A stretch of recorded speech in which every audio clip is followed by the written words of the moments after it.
지속적으로 이스라엘의 12지파의 축복에 관하여 말씀드리는데, 이 12지파가 얼마나 중요하냐.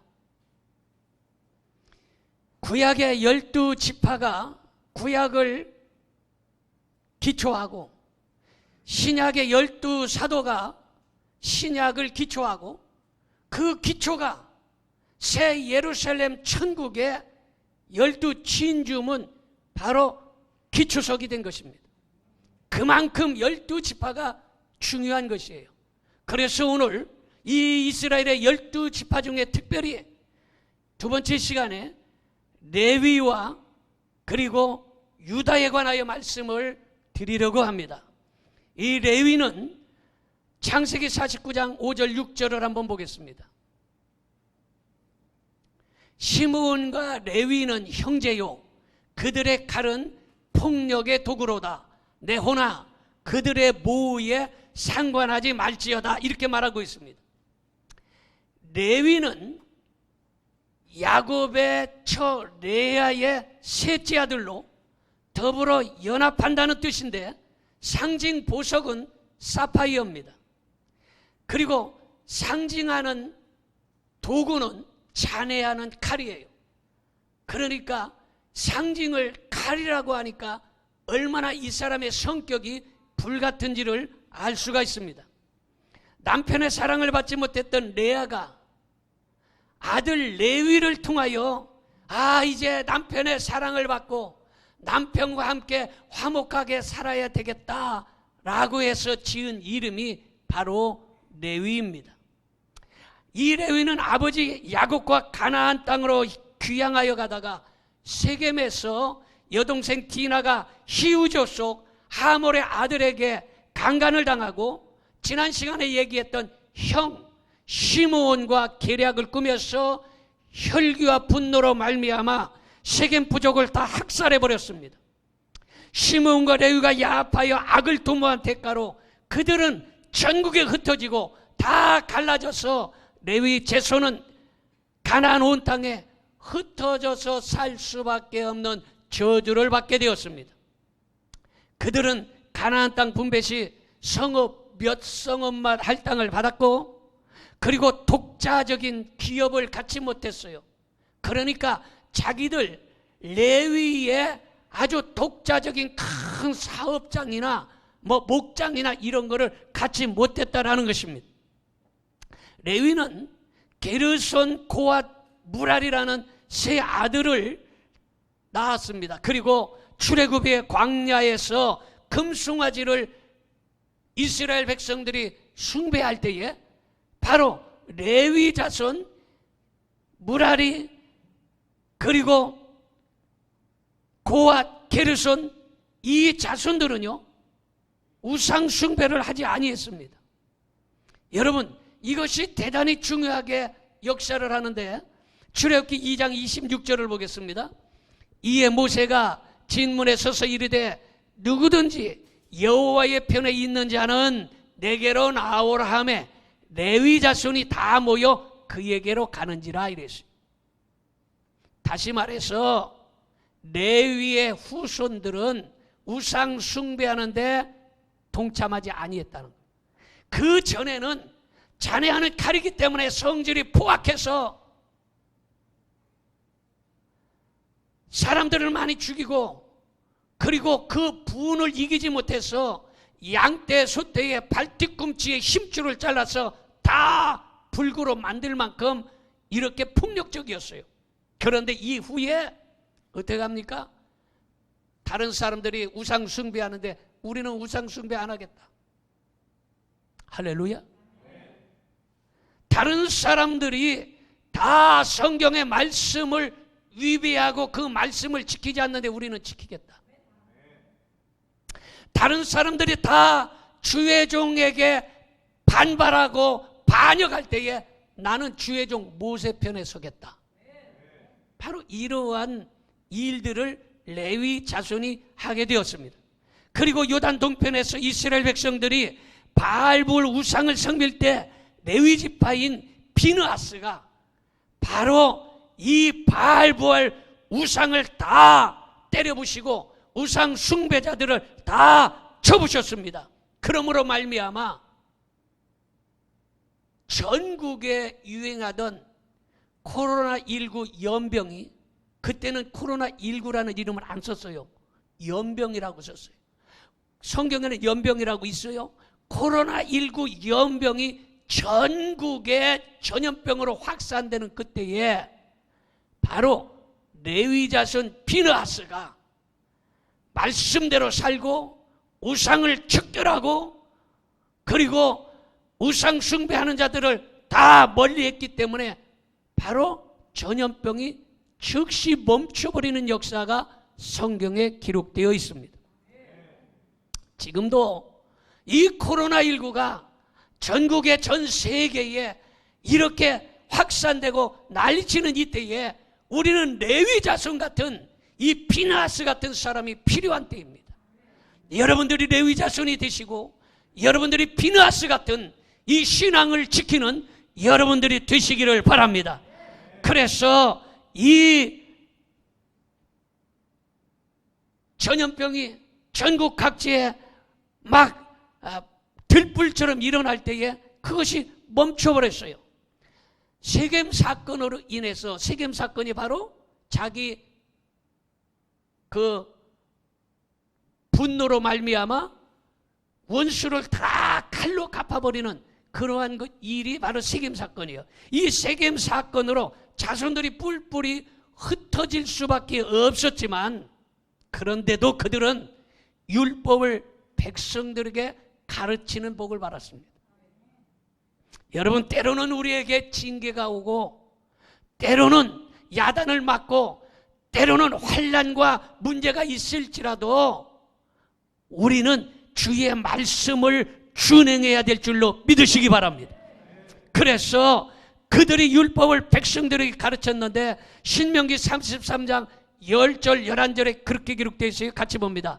주의 법도를 야곱에게, 주의 율법을 이스라엘에게 가르치며 주 앞에 분향하고 온전한 번제를 주의 제단 위에 드리리로다.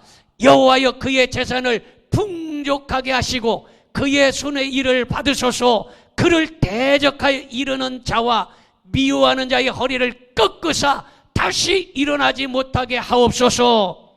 이게 바로 레위의 축복이에요. 어마어마한 축복. 그 이전에 세겜 사건으로 하몰의 민족들을 다 쳐 죽이고 소와 양떼의 발뚝꿈치에 심줄을 끊어서 불구로 만들고 자기의 화를 불릴 듯 일어나게 해서 저주받아 뿔뿔이 흩어졌지만, 그러나 말씀을 지키고 우상을 척결하고 주의 말씀을 백성들에게 가르쳤더니 하나님께서 다시 그에게 축복을 해주시는데 어마어마한 축복으로 바꿔주시는 역사가 일어난 것입니다. 그래서 오늘 레위 지파를 보는데 이 레위 지파는 잘 알듯이 제사장 지파가 되었어요. 그래서 제사장 지파가 되어서 재판 때에 사용하는 우림과 둠밈을 그들의 품속에 가지고 있었는데, 이 우림은 빛과 불꽃이에요. 둠밈은 완전과 성실이라는 뜻입니다. 이렇게 이들은 빛과 불꽃처럼 다른 사람에게 빛을 발하고 그들은 완전하게 하나님의 말씀을 지키며 성실하게 살았던 것을 알 수 있습니다. 여러분, 레위 지파가 출애굽하고 호렙산 인근 마사에서 물이 없자 원망하는 죄를 지을 때에 모세가 반석을 쳐서 물을 마시게 했던 장소가 바로 무리바인데, 이 무리바는 시험하다, 다투다라는 뜻이 곧 마사라는 말이에요. 마사와 무리바는 같은 말이에요. 그런데 같은 뜻을 가지고 있지만 언어적으로 다르게 표현했을 뿐입니다. 바로 이 레위 지파가 그와 같은 풍성한 복을 받았는데 바로 재산을 풍족하게 했다. 이것은 바로 많은 축복을 해 주셨다는 거예요. 지난날의 죄를 묻지 아니하고, 지난날에 무슨 죄를 졌어요? 사람을 죽이고 발뒤꿈치를 분노를 표출해서 다 그냥 팔팔 뛰고 다 때려부시고 다 죽이고 이런 사람이 그래서 하나님의 저주를 받았는데 이제 그런 거 따지지 아니하고 하나님께서 다시 한번 회복시켜 주시는데 재산을 풍족하게 해주신 거예요. 할렐루야. 우리의 과거를 묻지 아니하시고 우리가 레위처럼 말씀을 지키고 온전한 번제를 드리고 우상을 척결하면 풍성한 축복을 주시는 걸 믿으시기 바랍니다. 뿐만 아니라 손으로 하는 일이 복되고 레위를 대적하는 사람들을 어디를 꺾어버리겠다고? 허리를 꺾어버리겠다는 거예요. 이 얼마나 자비로우신 하나님의 축복입니까?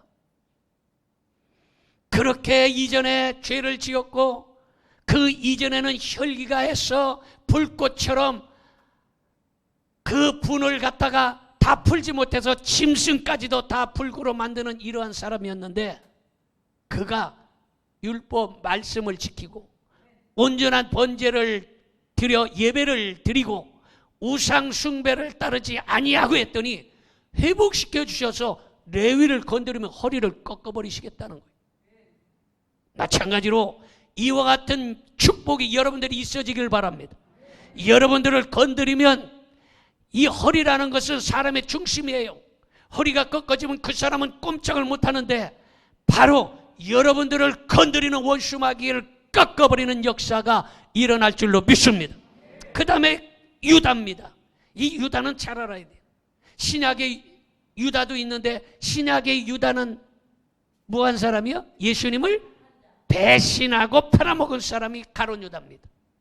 여러분, 그래서 예수님은 가장 싫어하는 사람이 가룟 유다예요. 그리고 죄 중에 가장 큰 죄가 배신하는 죄입니다. 배신하는 죄. 그래서 구약에는 축복의 유다, 찬송의 유다가 있는가 하면 신약에는 가장 큰 죄를 진 배신자 가룟 유다가 있는 거예요. 여러분, 이 가룟 유다가 신약에 있고 구약에는 바로 찬송이라는 유다가 있는데 창세기 49장 8절부터 12절 봅니다. 유다야, 너는 내 형제의 찬송이 될지라. 내 손이 내 원수의 목을 잡을 것이요 내 아버지 아들들이 내 앞에 절하리로다. 여러분, 이러한 어마어마한 축복을 해 주시는데 유다는 레아의 넷째 아들입니다. 조금 전에 얘기했듯이 유다의 뜻은 뭐다? 찬양이라는 뜻이에요. 따라합시다. 찬양. 찬양이라는 뜻이에요. 다른 사람들에게 찬양받는다는 거예요. 그리고 하나님을 잘 찬양한다는 거예요. 여러분, 다른 사람에게 손가락질 받고 조롱받는 것보다 찬양받고 칭찬받는 게 얼마나 좋은 일이에요. 믿어집니까? 그리고 하나님을 찬양 잘하는 것이 얼마나 귀한 일입니까? 이 찬양의 축복이 우리 찬양대와 여러분들에게 있어지기를 바랍니다. 그리고 레아의 넷째 아들로 그는 상징 보석이 그리스도의 보혈의 왕권을 상징하는 붉은색 홍보석. 홍보석 하면 우리가 잘 모르잖아요. 근데 홍보석이 바로 루비라는 보석입니다. 상징은 새끼사자예요. 왜 새끼사자냐? 조금 이따 나오겠지만 유다는 어쨌든 바로 찬양이라는 뜻이 있고 새끼사자, 홍보석, 루비라는 이러한 상징 보석을 의미하고 있습니다. 그런데 이 유다는 가나안 사람 수아의 딸과 결혼합니다. 이게 실수예요. 가나안 사람은 이방 사람이에요. 믿는 사람은 믿는 사람하고 결혼해야 신앙생활이 편합니다. 그런데 믿지 않는 사람하고만 반대가 심하지 않습니까? 그런데 바로 유다가 이방 여자 수아와 결혼하는 거예요. 그때부터 불행의 씨앗이 그에게 찾아오기 시작했습니다. 그래서 어쨌든 결혼해서 엘과 오난과 셀라라는 세 자녀를 낳게 됩니다. 그런데 유다의 축복이 바로 레위, 자기 형보다 훨씬 더 많은 축복을 해주시고 더 많은 축복을 풍성하게 해주시는데, 그런 잘못을 할지라도 유다의 줄기에서, 다시 말해서 유다의 혈통에서 예수 그리스도가 탄생하기 때문에 형제들보다 찬송을 더 받고 많은 형제들보다 더 많은 은혜와 축복을 받게 되어 있다는 것이, 그 혈통에서 예수 그리스도가 오시기 때문이에요. 야곱은 유다에게 내 형제의 찬송이 되라 이렇게 풍성한 축복을 하였는데, 바로 형제들이 요셉을 해치려고, 야 저거 꿈쟁이 요셉을 죽여버리자 할 때에, 야 죽일 것까지 뭐 있냐, 죽이지 말자, 구덩이에 넣어요. 구덩이에 넣어서 죽이려고 할 때, 야 그거 구덩이에 넣어서 죽여서 뭐하냐, 죽이지 말자, 차라리 그냥 상인에게 팔자, 이래서 목숨을 구해준 자가 바로 유다예요. 그래서 유다 때문에 피를 흘리지 아니했다라는 것입니다. 그리고 그가 그 땅에 가뭄이 들어서 먹고 살기 어려우니까 이젠 애굽에 가서 이 음식과 곡식을 구하러 가지 않습니까? 가서 이젠 요셉을 만나는 거예요. 그런데 요셉을 만났을 때에 요셉이 그 형들을 알아보고 시험을 여러 가지 하지 않습니까? 그때에 베냐민을 이제는 볼모로 잡으려고 하는데, 그 베냐민을 볼모로 잡으려고 할 때에 차라리 내가 볼모가 되겠다. 볼모는 인질이란 말이에요. 내가 베냐민 대신 인질이 되겠다 했던 사람이에요. 쉬운 일 아니지 않습니까? 잡혀서 죽을 수 있는데 내가 차라리 베냐민 대신 인질이 돼서 죽을 수도 있다. 이러한 아주 큰 믿음과 그 속에 사랑과 희생이 그에게 있었던 사람이에요. 그러니까 야 역시 유다는 찬송을 받을 만한 사람이다라는 것이에요. 그리고 여러분, 그가 총리 대신 요셉 앞에서 진실하게 변호를 했으므로 그 형제들 중에 화합하고, 할렐루야, 그 형제들 중에 잘 믿음 생활로 리드를 하는 이러한 사람이었기 때문에 찬양받을 사람, 찬송받을 사람이라고 축복을 해 주었다라는 것입니다. 여러분, 여러분들도 화합하는 데 앞장설 수 있기를 바랍니다. 다른 사람을 가르고, 다른 사람을 이간질하고, 다른 사람을 시기 질투하고, 이것이 아니라 다른 사람들을 이렇게 화합하고 화평하게 하고 피를 흘리는 것을 즐겨하지 않도록 유다와 같은 심성이 되기를 바랍니다. 여러분, 산속에서 천년을 사는 나무는요, 아마 여러분들 산에 가보신 분들이 있는지 모르겠는데, 높은 산에 한라산, 지리산, 설악산 뭐 이런 높은 산에 올라가면요, 나무들이 있는데 나무들이 바람이 오는 쪽에는 나뭇가지가 짧습니다.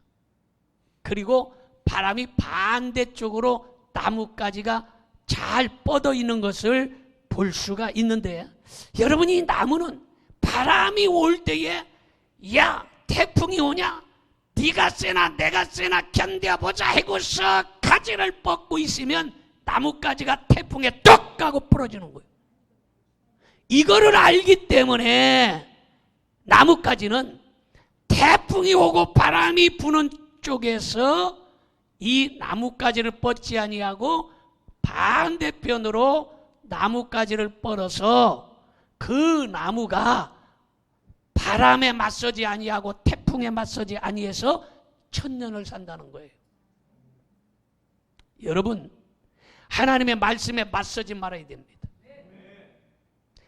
여러분, 이 사람들하고 그리고 맞서는 것도 이거 좋은 게 아니에요.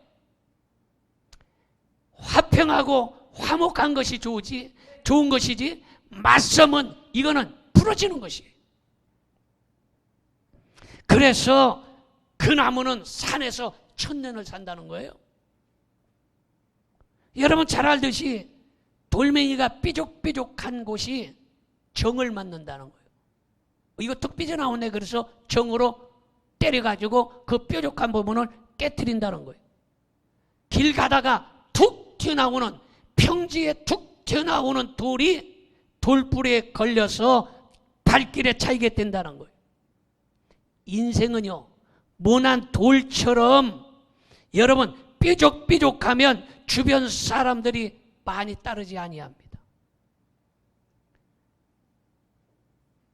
바닷가에 가면 파도에 휩쓸려서 동글동글한 조약돌이 있는데 아마 이거 한두 개씩 다 주워본 기억들이 있을 겁니다. 이 조약돌처럼 부딪혀도 아프지 않게, 사람들하고 부딪혀도 모나지 않은 사람, 이런 사람이 귀하다는 것입니다. 우리 옆에 사람에게 주먹 인사, 조약돌 같은 사람이 됩시다. 여러분, 뭐가 나 있으면 사람들에게 자꾸 부딪히고 상처를 주는 것이, 유다가 바로 조약돌 같은 사람, 유다가 바로 화평한 사람이에요. 그래서 여러분, 모난 돌이 되지 말고 조약돌 같아야 되고, 그리고 천년을 사는 나무처럼 하나님의 말씀에 맞서지 말고, 사람들하고 맞서기를 즐겨하지 말고 화평하고 화목한 여러분들이 되기를 바랍니다. 여러분, 그래서 창세기 49장 9절에 말하는데 같이 봅니다. 유다는 사자 새끼로다 내 아들아, 너는 움킨 것을 찢고 올라갔도다. 이렇게 예언했는데, 이 예언은 유다 지파에서, 유다의 후손에서 다윗 왕이 출생하는 거예요. 다윗 왕이 출생해서 다윗 왕이 수행한 정복 사업에 대한 것이 바로 사자 새끼로다, 이렇게 예언을 했는데, 그 예언이 나타났고, 그 후손 중에 메시아 곧 예수 그리스도가 태어나서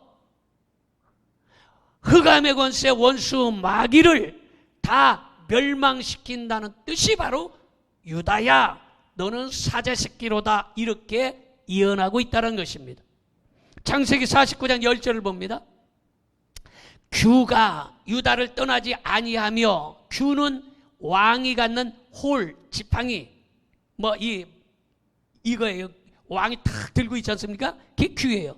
규가 유다를 떠나지 아니하며 통치자의 지팡이가 그 발사에서 떠나지 아니하기를 실로가 오시기까지 이르리니 그에게 모든 백성이 복종하리로다, 이렇게 말하고 있습니다. 여러분, 규는 왕권을 상징합니다.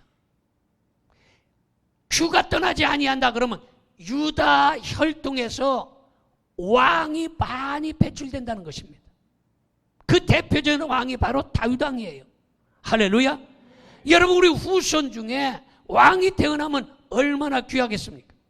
그리고 치리자의 지팡이가 발사에서 떠나지 않고 실로가 오시기까지 미친다는 것은 혈통적인 유다의 통치권이 끝나면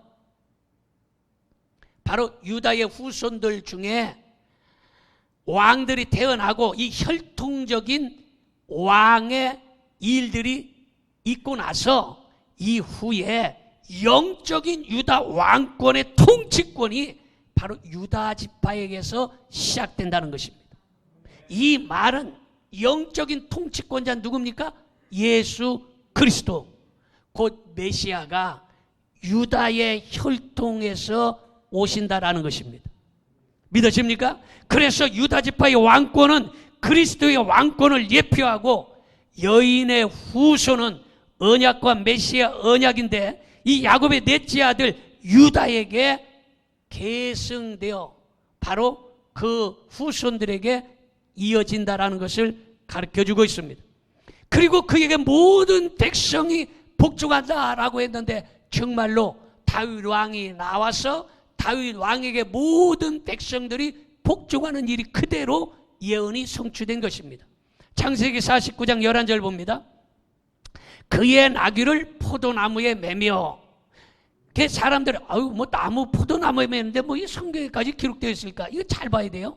자, 다시 그의 나귀를 포도나무에 매며 그의 암나귀 새끼를 아름다운 포도나무에 맬 것이며 또 그 옷을 포도주에 빨며 그의 복장을 포도즙에 빨리로다. 이렇게 말하고 있습니다.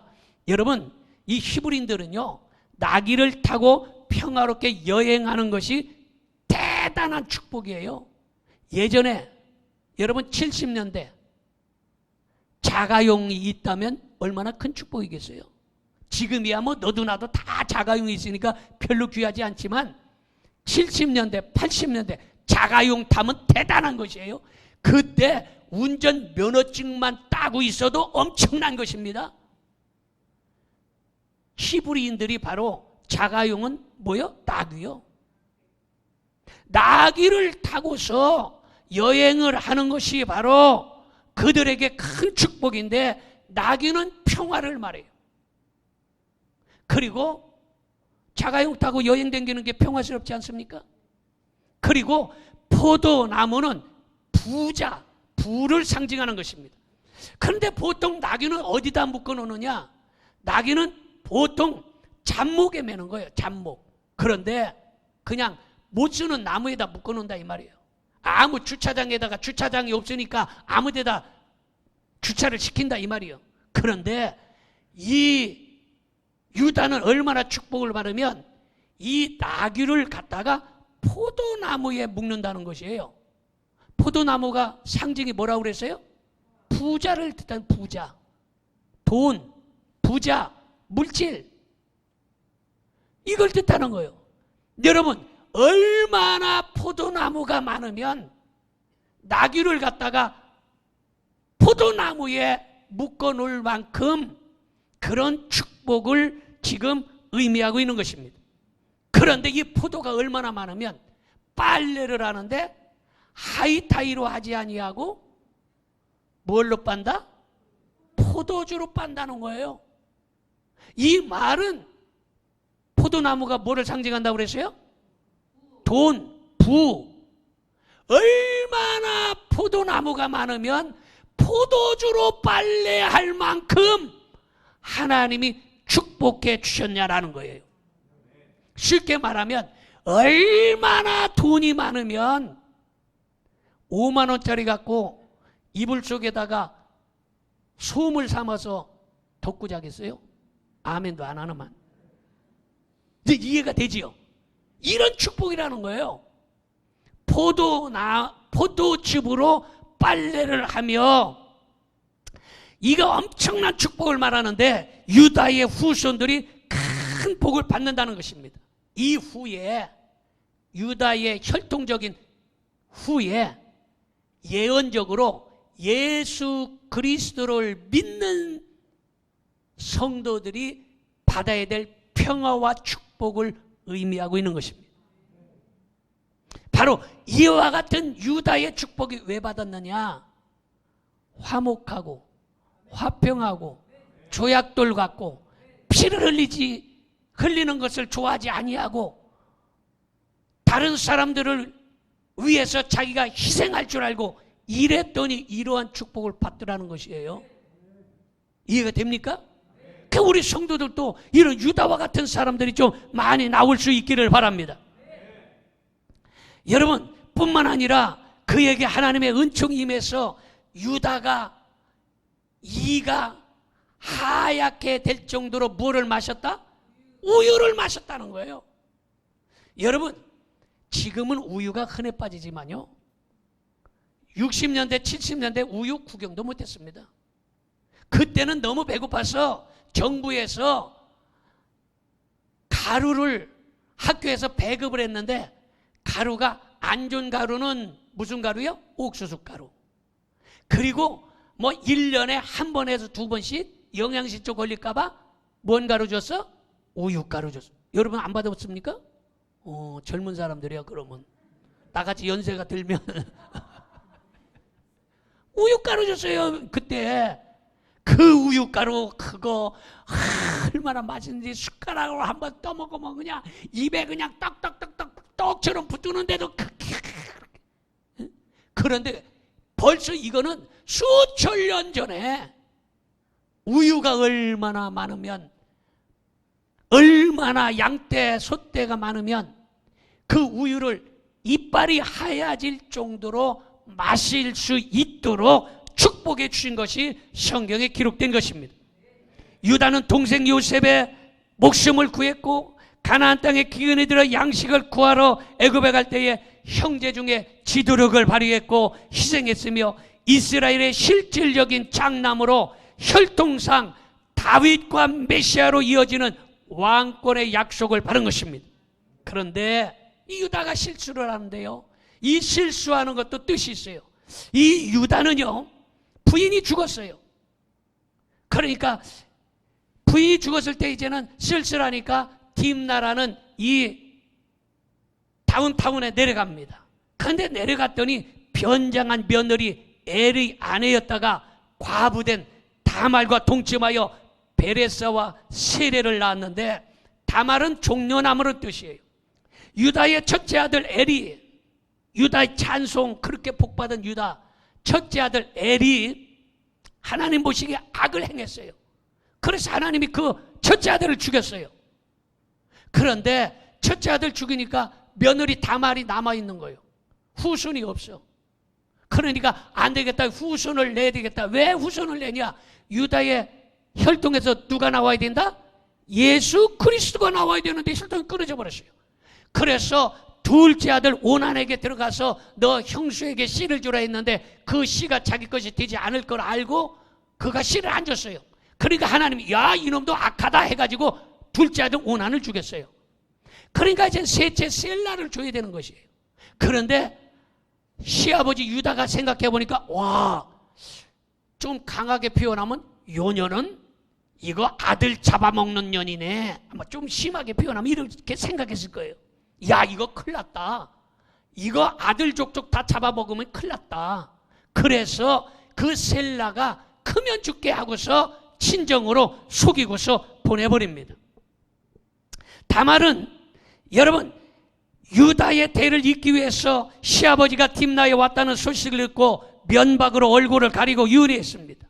다말은 시아버지와의 불륜이 알려지면 관습법에 따라서 돌로 쳐 죽이고 불에 태워 죽이는 무서운 형벌을 감수하고 사명을 감당하고, 그리고 불륜으로 아들을 낳았습니다. 창세기 38장 18절 봅니다. 유다가 이르되 무슨 담보물을 내게 주랴? 그가 이르되 당신의 도장과 그 끈과 당신의 손에 있는 지팡이로 하라. 유다가 그것들을 그에게 주고 그에게로 들어갔더니 그가 유다로 말미암아 임신하였더라. 여기에서 지난 저지난 시간에 얘기를 스치고 지나갔는데, 바로 도장은 하나님으로부터 인침, 도장 받았다. 하나님이 도장 치면 아무도 못 건드린다는 거예요. 도장을 달라 그런 거예요. 그게 도장을 받았어요. 그리고 끈을 받았어. 끈은 뭐냐? 진리. 이 진리의 말씀이에요. 그래서 시아버지에게 진리의 끈을 받았어요. 그리고 지팡이를 받았습니다. 지팡이는 하나님의 주신 권세와 보호를 상징하는데, 그거를 받아서 자기가 위험에 처했을 때에 이거를 보여줌으로 말미암아 그가 죽음을 면하고자 그것을 받은 것이에요. 그런데 여러분, 창세기에 이런 불륜 사건을 기록하고 복음서에 이 불륜의 여인을 다윗의 후손 예수 그리스도의 족보에 기록되어 있습니다. 여러분, 이렇게 삼류 소설 같고 아주 치정에 얽힌 이러한 아주 안 좋은 내용들을 왜 창세기에 기록하고 복음서에 기록해서 예수 그리스도의 혈통에 들어오게 했을까? 이것은 유다 지파에서 이스라엘의 왕이 나온다고 야곱이 예언한 대로 유다 지파 다윗이 왕이 되고 다윗의 자손인 예수님이 만왕의 왕이 되어야 하므로 유다의 대 혈통이 끊어지는 것도 죄악이고, 그리고 가문의 자손이 끊기는 것도 죄가 되기 때문에 다말이 안 되겠다 하고서 영적인 죄를 범했다라는 것이에요. 아마 이렇게 얘기하면 이거 도대체 그래도 이해가 안 된다 나는. 성경에 어떻게 이런 이야기를 써놓을 수가 있을까? 나 도대체 이해를 할 수가 없어. 그런데 세상적인 예화를 한번 살펴봅니다. 바로 그 미술의 거장 루벤스라는 사람이 그린 키몬과 페로라는 작품이 아주 유명한 작품이 있습니다. 이 작품이 바로 네덜란드 국립박물관, 암스테르담 국립박물관 입구에 버젓이 그림이 걸려 있는데, 이 그림이 뭐냐? 내용이 젊은 여인이 커다란 젖가슴을 다 드러내놓고 거의 벗다시피 한 노인이 젊은 여인의 젖을 빨고 있는 모습을 그린 그 그림을 갖다가 박물관 앞에다 붙여놓은 거예요. 그래서 사람들이 들어가면서 인상을 쓰면서 아니 이런 포르노 같은 그림을 어떻게 국립박물관 앞에다가 그것도 버젓하게 그려놨느냐 하고서 이해를 못하는 거예요. 도대체 상식적으로 이해가 안 된다는 거예요. 그런데 그 나라 국민들은 그것을 보고서 눈물을 흘리고 감동을 하면서 최고의 미술 걸작품이라고 손을 꼽는 그림이 바로 키몬과 페로라는 작품이에요. 그럼 이 그림이 왜 어떤 사람은 포르노 작품이라고 인상을 쓰고 이해할 수 없다고 하고 그 나라 국민들은 그것을 보고 감동하고 눈물을 흘리느냐? 그 그림을 알지 못하기 때문이에요. 그 그림의 본뜻을 알았는데 그 그림의 본뜻은 뭐냐? 바로 그 여자의 아버지가 애국자 중에 애국자예요. 나라를 위해서 충성하고 목숨을 걸었던 영웅인데 이 사람이 감옥에 갇힌 거예요. 감옥에 갇혔는데 왕이 명하기를 저 인간에게 물 한 모금 주지 말고 먹을 것을 주지 말고 굶겨 죽여라 이렇게 명을 내린 거예요. 그래서 그 아버지가 감옥에서 굶어 죽은 거예요. 바싹 말라서 해골이 다 그냥 앙상하게 뼈다귀가 다 나온 이렇게 돼가지고 이제 굶어서 다 죽어가는 거예요. 그래서 그 간수가 그 집에 연락을 해서 아버지가 죽는다. 그러니 임종을 보러 와라. 그런데 아기를 낳은 지 며칠 되지 않은 이 딸이 헐레벌떡 와봤더니 아버지가 지금 아무것도 먹지 못하고 굶어서 바싹 말라서 죽어가는 거예요. 그래서 너무 안타까워서 옷을 벗고 자기의 젖을 꺼내서 물려서 그 아버지에게 주는 그림이 바로 그 그림이에요. 이 그림에는 부녀 간의 애틋한 사랑과 숭고한 애국적인 내용이 그 그림에 포함되어 있기 때문에 그 나라 국민들은 그 내용을 알기 때문에 그것을 보고 눈물을 흘리고 감동을 하고, 모르는 사람은 그것을 손가락질하는 거예요. 마찬가지로 유다에 관해서 알지 못하는 사람은 유다와 다말에 대하여 손가락질하고 뭐 이런 내용을 성경에 기록했을까 하지만 사실은 이것은 예수 그리스도가 이 땅에 오시는 구속사적인 측면에서 해석하고 보아야 이해가 되는 것이. 이해가 됩니까? 우리는 죽을 수밖에 없는 죄인이에요. 완전히 죽을 수밖에 없어서 지옥형벌 받아야 마땅한 인생이에요. 그런데 예수님의 옷을 홀라당 벗고 나를 위하여 젖을 물려 피를 먹임으로 말미암아 우리가 구속감을 받은 것이.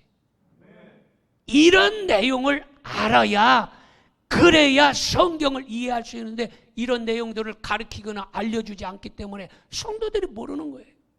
그래서 이런 엄청난 영적인 말씀을 여러분들이 깨닫고 바로 유다와 같은 찬송의 사람, 다른 사람을 위해서 희생할 줄 아는 사람, 화평한 사람, 죄악돌 같은 사람, 찬양을 받을 만한 사람들이 되기를 주님의 이름으로 축원합니다.